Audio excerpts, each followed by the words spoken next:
এবছরে আমার প্রিয় যে সকল ছাত্রছাত্রীরা মাধ্যমিক পরীক্ষা দিয়েছো, মাধ্যমিক পরীক্ষা আশা করি সকলের ভালো হয়েছে। তা মাধ্যমিক পরীক্ষার পরে তোমরা হয়তো নির্বাচন করতে পারছো না কোন কোন বিষয় নেব। তো যদি কারোর ভালো লেগে থাকে যে ভূগোল সাবজেক্টটা, বিষয়টি, তাহলে তোমরা ভূগোলে নির্বাচন করতে পারো। ভূগোল বিষয়টিকে তোমরা নির্বাচন করতে পারো ক্লাস 11, 12 বা উচ্চ মাধ্যমিকের জন্য। তো মাধ্যমিকের চেয়ে একটু আরও ইন্টারেস্টিং, আরও মজাদার জিনিস এখানে তোমরা প্র্যাকটিক্যাল হবে। এখানে তোমরা লিখিত পরীক্ষা দেবে 70 নাম্বার, আর একটা ব্যবহারিক পরীক্ষা থাকে,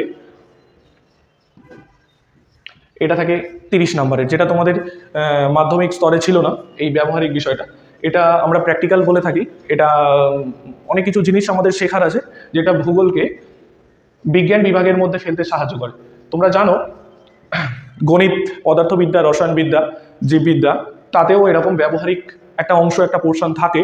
সেই কারণেই এগুলো হচ্ছে স্পেশাল। আমরা জানি কিছু ভালো ভালো স্টুডেন্টরা বা কিছু যারা প্র্যাকটিক্যাল করতে ভালোবাসে, সেই সমস্ত ছাত্রছাত্রীরা এই বিজ্ঞান বিভাগে আসতে ইচ্ছুক। তো এই বিজ্ঞান বিভাগের একটি অংশ হিসাবে তোমরা ভূগোলকেও দেখতে পারো।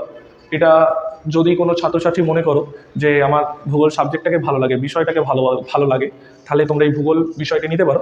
এটা বিজ্ঞানের সাথেও নিতে পারো, বিজ্ঞান বিভাগের মধ্যেও কেউ যদি মনে আমি কলা বিভাগের সাথে নেব, সেটাও নিতে পারো।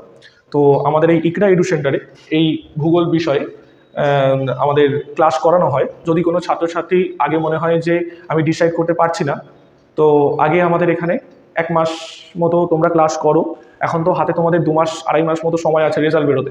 তার রেজাল্ট বেরোনোর আগে পর্যন্ত তোমরা নির্বাচিত এই বিষয়ে যদি বুঝতে অসুবিধা হয়, সাবজেক্ট কম্বিনেশন যেটা যদি বুঝতে অসুবিধা হয়, তোমরা তাহলে 1 মাস করে সাবজেক্ট তোমরা সেখানে পড়ে, তারপর যদি মনে হয় না আমি পারবো, আমি এটা করতে সক্ষম, আমার ভালো লাগছে, তাহলে তোমরা সেরকমভাবেই তোমরা বিষয় নির্বাচন করো।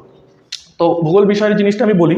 এখানে তোমরা জানো ভূগোল বিষয় তো আমাদের সমস্ত প্রাকৃতিক পোর্শন কিছু রয়েছে, কিছু অর্থনৈতিকও পোর্শন রয়েছে। এই প্রাকৃতিক অর্থনৈতিক দুটো পোর্শনই থাকবে আমাদের, ক্লাস 11-এও থাকবে, ক্লাস 12-এও থাকবে। তো এই প্রাকৃতিক পোর্শন আর অর্থনৈতিক পোর্শন প্লাস আবার ব্যবহারিক পোর্শন, তো এইটা থাকার এই সুবিধা অন্যান্য সব সাবজেক্টে নেই। বিজ্ঞান বিভাগের সাবজেক্টগুলোর বিষয়গুলোর মধ্যে আছে, আর এই ভূগোল বিষয়ের মধ্যে রয়েছে। তো এটাই তোমাদের বলার, যদি কোনো ছাত্রছাত্রীরা আগ্রহী থাকো ভূগোল বিষয় সম্পর্কে, আমাদের ইকরা এডু সেন্টারে তোমরা আসো, 1 মাস তোমরা ক্লাস করো, ডেমো ক্লাস। যদি তারপরে যদি ভালো লাগে, তারপর তোমরা নিতে পারো। যদি দেখছো না আমি পারছি না, আমার ভালো লাগছে না, তোমরা তাহলে এর পরিবর্তে অন্য বিষয়ও নিতে পারো। আগে একবার সঠিক সিদ্ধান্ত নেওয়ার আগে দেখে নেওয়াটা দরকার আছে।